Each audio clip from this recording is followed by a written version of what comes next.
சங்கீதம் 149. அல்லேலூயா, கர்த்தரை புதுப்பாட்டு பாடுங்கள், பரிசுத்தவான்கள் சபையிலே அவருடைய துதி விளங்குவதாக.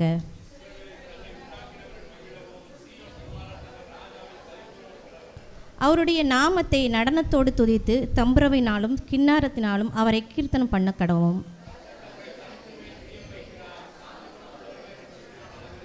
பரிசுத்தவான்கள் மகிமையோடு களி கூர்ந்து தாங்கள் படுக்கைகளின் மேல் கெம்பீரிப்பார்கள்.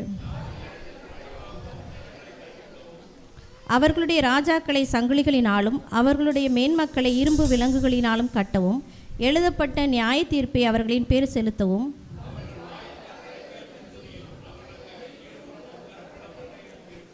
இந்த கணம் அவருடைய பரிசுத்தவான்கள் யாவருக்கும் உண்டாவதாக. அல்லேலூயா.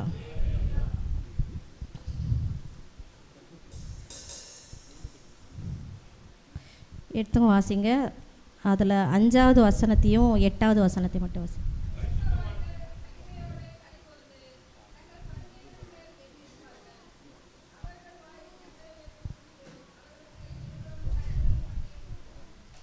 ஹல்லேலூயா.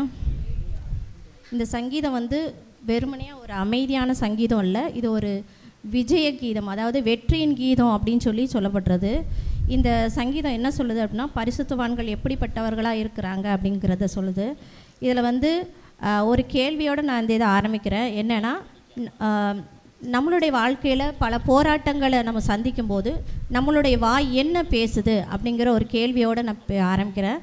கவலையை பற்றி நம்ம பேசுகிறோமா, பயத்தை பற்றி பேசுகிறோமா, புலம்பலை பற்றி பேசுகிறோமா? இந்த சங்கீதம் நமக்கு ஒன்று என்ன சொல்லுது அப்படின்னா, நம்மளை வாயில் தேவனுடைய துதி எப்போவுமே இருக்கணும் அப்படிங்கிறத தான் இந்த சங்கீதம் சொல்லுது.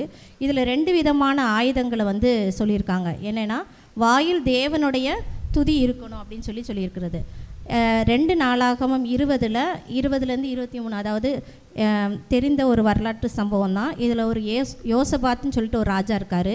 அவருடைய நாட்களில் மோவாப்பும் அம்மோன் ராஜாக்களும் என்ன செய்கிறாங்கன்னா போர் எடுத்து வராங்க.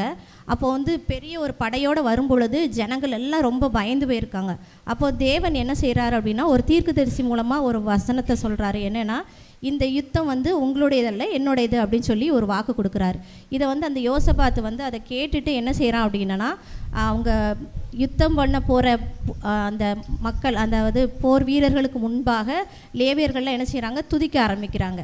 துதிக்கும் பொழுது அங்கே என்ன நடக்குது அப்படின்னா, கர்த்தருடைய வார்த்தை அதாவது துதிக்கும் பொழுது தேவனுடைய நாமத்தை நம்ம உயர்த்தும் பொழுது அங்கே அந்த போராட்டங்கள், அதாவது அந்த பிரச்சனைன்னு ஒரு மலை போல தெரிஞ்ச அந்த போராட்டம் என்ன செய்யுது, ஒன்றுமே இல்லாமல் அவங்களே என்ன செய்கிறாங்க, மாற்றி அடித்து என்ன செய்கிறாங்க, அந்த இடத்துல இறந்து போயிட்டாங்க. அவங்க அங்கே போய் பார்க்கும் பொழுது ஒன்றுமே இல்லை, அவங்களெல்லாம் இறந்து போயிட்டாங்க. ஏன் அப்படின்னா, கர்த்தர் அந்த இடத்துல என்ன செஞ்சுருக்கிறாரு, கிரியை செஞ்சுருக்கிறார். அப்போ நம்மளுடைய வாழ்க்கையிலும் இந்த போராட்டங்கள் பிரச்சனைகளை நம்ம பார்க்காம தேவனுடைய நாமத்தை என்ன செய்யணும், உயர்த்தும் பொழுது தேவன் அந்த பிரச்சனை என்ன செய்வார், ஒன்றுமே இல்லாமல் ஆக்குவார். அதே போல் 2வது என்ன அப்படின்னு சொல்லி பார்த்தோன்னா, கையில் இருபுறமும் கருக்குள்ள பட்டயம் அப்படிங்கிறது. புதிய ஏற்பாட்டு விசுவாசிகளாகிய நம்மளுடைய வாழ்க்கையில் என்னென்னா, இருபுறம் கருக்குள்ள பட்டயம்னா தேவன் கொடுக்கப்பட்டதான இந்த தேவனுடைய வார்த்தை தான் இந்த இருபுறம் கருக்குள்ள பட்டயம்.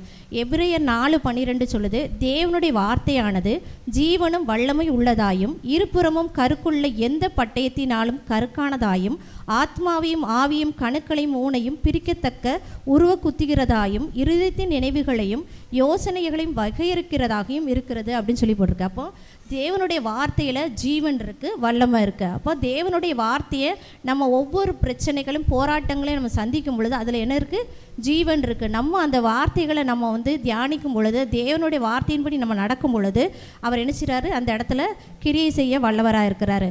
இதில் உதாரணத்துக்கு ஒன்று பார்த்தோன்னா, அப்போஸ்தலர் பவுலும் சீலாவும் என்ன செய்கிறாங்கன்னா, சிறைச்சாலையில் கைதிகளாக, அதாவது கட்டப்பட்டவங்களாக இருக்கும் பொழுது அவங்களுடைய பிரச்சனைகளை நினச்சோ போராட்டங்களை நினச்சோ, அவங்களுக்கு நாளைக்கு என்ன நடக்க போதுன்னு நினச்சோ அவங்க பயந்துட்டு இல்லாமல் அந்த இடத்துல என்ன செய்கிறாங்க, பாடி துதிக்க ஆரம்பிக்கிறாங்க. அப்போ துதிக்கும் பொழுது அந்த இடத்துல என்ன நடக்குது அப்படின்னா, அந்த சங்கிலிகள் உடைக்கப்பட்டதாகவும் சிறைச்சாலையிலேருந்து அவங்க விடுதலையாக்கப்பட்ட காரியங்களை நம்ம பார்க்க முடியுது. அப்போது இதே போல் ரெச்சிப்பெண்ணும் தலை சீரா, எபேசியர் 6:17 சொல்லுது, ரெச்சிப்பெண்ணும் தலை சீராவையும் ஆவியின் பட்டயமாக்கிய தேவனுடைய வார்த்தையை நம்ம என்ன செய்யணும், எடுத்துக்கொள்ளணும். அப்போது இந்த நம்மளுடைய வாழ்க்கையில் பல போராட்டங்களை நம்ம சந்திக்கும் பொழுது, அதாவது குடும்ப வாழ்க்கை பிரச்சனைகளாக இருக்கும், எந்த பிரச்சனையாக இருந்தாலும் பவுலும் சீலாவும் போல் இந்த யோசபாத்தை போல் நம்ம என்ன செய்யணும், தேவனுடைய நாமத்தை நம்ம உயர்த்தும் பொழுது, தேவனுடைய வார்த்தைகளை நம்ம கையில் எடுக்கும் பொழுது, நம்மளுடைய பிரச்சனைகளை தேவன் என்ன செய்வார்?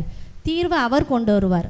நம்ம என்ன செய்யணும்? தேவனுடைய நாமத்தை உயர்த்தும் பொழுது நம்மளுடைய வாழ்க்கையில் வருகிற போராட்டங்கள் என்ன செய்யும்? ஒன்றுமே இல்லாமல் அப்படியே போகிறத நம்ம காண முடியும். கண்களை மூடி ஜெபிக்கலாம். அன்பின் தகப்பனே, மே நன்றியோடு துதிக்கிறோம் அப்பா. அப்பா, நீர் கொடுத்த அந்த சங்கீதத்திற்காக உமக்கு நன்றி செலுத்துகிறோம் தகப்பனே.